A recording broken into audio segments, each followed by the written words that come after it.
Welcome to this video on policy issues in emergency systems regarding disaster preparedness and response.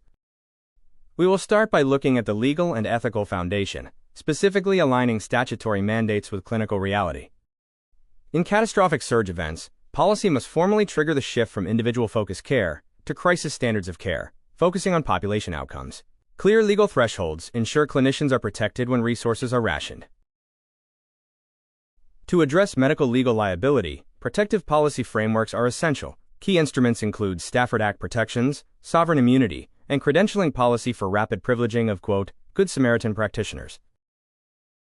Interagency mutual aid involves memorandums of understanding for sharing staff and supplies, policy-driven stockpiling mandates for essential supplies, and integrating hospital policy with the National Incident Management System.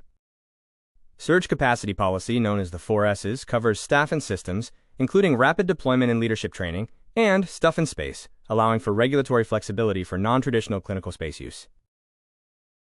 When aligning policy priorities, regulatory and legal clarity and clinical workflow readiness are top priorities, followed by financial reimbursement and data privacy flexibility.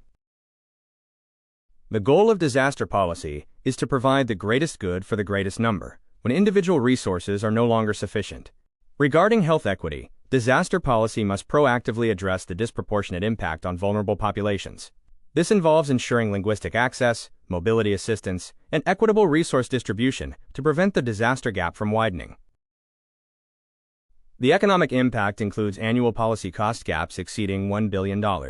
Policy must shift from reactive disaster relief to proactive resilience funding to address underfunding and preparedness.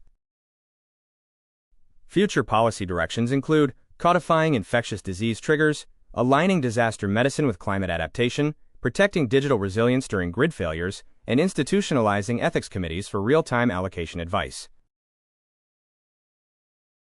Thank you for watching this video. For further discussion, you may contact me at the email shown. This slide provides a list of the image sources used in this video.